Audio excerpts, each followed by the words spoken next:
اگر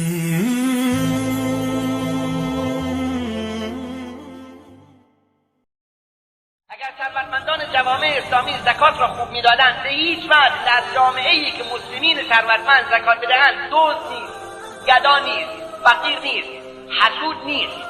کلیه این بیماری‌های اجتماعی، دزدی، گدایی، حسادت، شیطنت نسبت به ثروتمندان، کلیه این بیماری‌ها نتیجه این است که آقای مسلمان ثروتمند زکات را نمی‌دهد، برای خود دشمن درست می‌کند.